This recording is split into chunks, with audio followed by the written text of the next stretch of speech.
welcome to the fourth season of Chat with the Chair. I'm your chair and host, Kevin Foley, who will be CFMA's 2023-24 chair. And as a former Jeopardy champion, this season's Chat with the Chair will be an exciting ride as we present each episode in a modified Jeopardy-style format. In today's episode, we're thrilled to have Landon Funsten, chairman of FMI Corporation, join us all the way from Raleigh, North Carolina. So sit back and relax, and we're going to have an insightful conversation along with some questions for Landon. So Landon, welcome to Chat with the Chair. Kevin, thanks for having me. And you're quite the multi-talented individual with the Jeopardy championship. That's never knew that. Yeah, I did not talk about it too much, but Tom Borgia on the previous Chat with the Chair kind of outed me to the entire membership. So, and as CFMA staff, I think are enjoying the concept of playing around with this rare fact about me here. So it's great to have you here. I really appreciate you taking the time to talk. So, Landon, the board is yours now. What would you like to select? Kevin, let's go with straight out of construction for $400. All right, then. The answer is 1990. The answer is, what is the year I became involved in the construction industry? Well, as you know, that's the correct answer. So can you tell us the story of what happened to you in 1990 that drew you into the construction industry? Sure. So I graduated from business school, got an MBA in 1988, and went to work for IBM, really for no other reason than in that I wasn't quite sure what I wanted to do. And one of my professors suggested that's a great place. They got a great financial department, and you'll learn a lot of things. So I went there, was basically miserable. And my wife was the CFO of a real estate development company here in the Raleigh area. And she had one of the most precious perks that any executive could have, which is season tickets to Carolina basketball. Ooh. So the two of us went to a basketball game. A couple of investors in one of their deals joined us, and they happened to be from FMI. And it was a really interesting conversation because they asked me what I did. And I said, well, I work at IBM, and it kind of stinks. It's bureaucratic. Not real happy about it. And then I asked them what they did. And they said that they did investment banking and consulting to the construction industry, and asked me if I ever would consider entering that as a profession. And I said, well, frankly, that's never crossed my mind, but sure, why not? And that was 33 years ago, and I frankly have not looked back. It's just been, the industry to me is just so engaging. The folks that I've met, lifelong friends, and it's mentally engaging as well. So it's just been that serendipity of that basketball game. I frequently look back on and just think about how lucky I've been. Well, that's fantastic, and a really interesting story. And glad you found your way into the construction industry because you've made quite an impact here. So, okay, Landon, let's look at the board. What would you like to choose next? Kevin, let's go with work for $100. Okay. The answer is mergers and acquisitions in the construction industry. Well, I guess one of the question I have is, what's the most difficult aspect of my job, which is in mergers and acquisitions in the industry? Okay. Well, that being a unique element of the industry, just wanted to ask you a little bit about your experience there. I know you've written articles, and you've been featured in Electrical Contractor and ENR, done presentations. How did you find yourself in this part of the business? Well, it's interesting. I've always had a financial bent, And so for the last 30 plus years, what I've done, most of my business is representing third-party sellers of construction companies.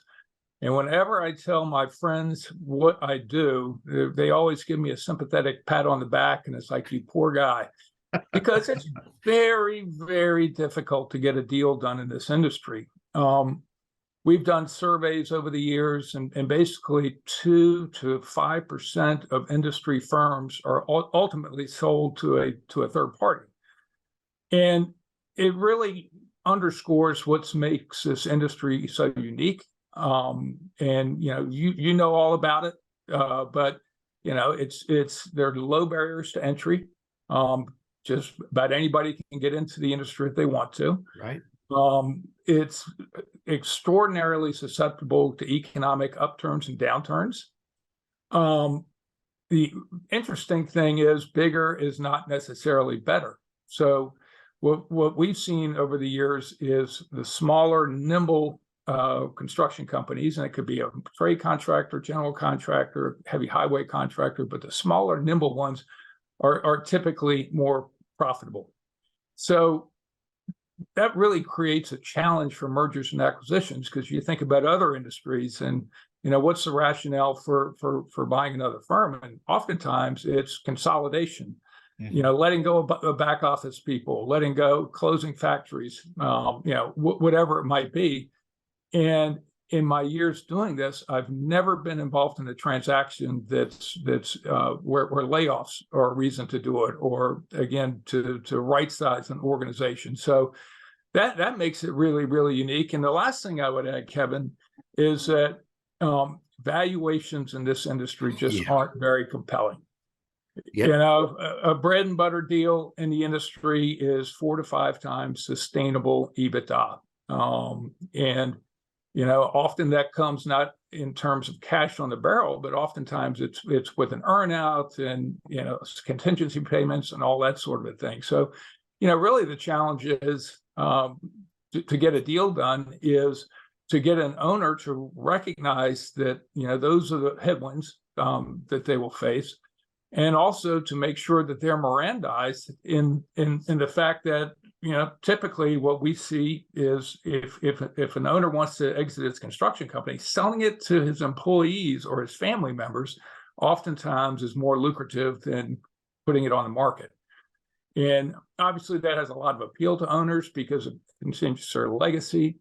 A lot of family businesses out there, continues the family in the business. So again, all else being said, it's difficult to get a deal done. I will add one more thing. The market has changed dramatically from 30 years ago when I first started doing this. Yeah. And there are 2 really interesting trends that have impacted it. The first is the rise of private equity. They've gotten interested in the industry. They've done a lot of deals on the particularly trade side, and to some extent in heavy civil. So it's a whole different group of buyers that are not contractors that have entered the industry and have interest in the industry, which I think is good. The other thing that's really interesting is the evolution of ESOPs, where very, very seldom years ago were ESOPs considered to be a transaction that the bonding companies would like, banks would like, or even the contractors like. So huge trend in ESOPs now in the industry. So really, really a lot of things have gone on over the course of my career, and I think positively for construction industry owners. Oh, is a big part of that making it easier for an ESOP versus a private transaction because of the fact that in a lot of ways the key assets of a company are often their labor force, their personnel who make everything happen, and that, to me, when you have an ESOP, those same personnel are going to still be engaged in the company. So it would seem to me that makes it a lot easier. It does. And an ESOP, obviously, to get an ESOP deal done, it has to be done at fair market value. So at the end of the day, the seller's going to get the same value for the business as they would in a third-party sale. There are numerous tax advantages to going through an ESOP, and as you indicated, you do have golden handcuffs with employees because now all of a sudden they're owners. So it's been a very, very interesting dynamic in the industry. Okay, well, thanks for sharing your insight and experience there. Certainly. Okay, Landon, you have one selection left. What will it be? How about food fight for $200? All right, interesting category. The answer is Eastern North Carolina barbecue. Sure. What's the only style of barbecue that's worth eating? The other thing I've done over these 30 years has been traveling extensively across the country. I get to eat a lot of good stuff. But in terms of barbecue, there's nothing like coming home to Eastern North Carolina barbecue, which is truly unique. It's vinegar based, it's spicy, it's relatively lean. And you have that with some coleslaw and hush puppies. It's like going to heaven. Well, that does sound good. You got a favorite location in the Raleigh area you go to when the hankering comes on? Well, there are a few spots in Raleigh, but it's even better to go outside of Raleigh into some small towns in the southeastern part of the state. And when you see a Mercedes parked next to a pickup truck, that's a good barbecue place. Yeah, I had my experience at a little place just outside of Charleston, and it was really eye-opening the first time I ever had it, and really enjoyed it. So I could see why it forms a good homecoming for you when you get the chance. Absolutely. So appreciate you taking the time, Landon, and one of the reasons why I love the opportunity to get a chance to talk with you is that the beginning of my CFMA national level of experience, besides working on the education committee, when I got onto the executive committee, you were on that first executive committee that I came on to, and in a room full of very impressive individuals, you really stood out to me as a great voice, great presence, great thought leader for our industry. And I guess I kind of like to hear a little bit about your engagement in CFMA and how it's been part of your career besides what you do directly at FMI. Yeah, so personally, I've been a member of CFMA, I think, for 20 plus years. I don't know exactly. But every time I'm at a CFMA event, it's like going home. It's good friends, good colleagues, always learn something, always an engaging conversation. And one other thing, Kevin, about the CFMA that's always struck me, and forgive me for a little bit of a story, but FMI did a survey in 2009 looking at why do contractors fail? What are the root causes of failure? Right. And one of the most interesting things that we found was the financial people in an organization didn't have a seat at the table. In other words, management looked at them as bookkeepers or what have you, and they weren't part of the strategic thinking and the long-term thinking of a business. And one of the things I've really got to commend CFMA in doing is really elevating the skills of financial professionals in the industry. And again, I guess I'm getting old when I look back again 20, 30 years ago. And truly a lot of, it was a rare contractor where the financial folks had a seat at the table in terms of thinking long-term and thinking strategy. And that's really changed dramatically over the last 10 or so years. And I really need to tip my hat to the CFMA in terms of, the services they provide to their members and really upping the professional game of financial professionals in the industry. So I think their mission is profound and has made a big impact on the industry.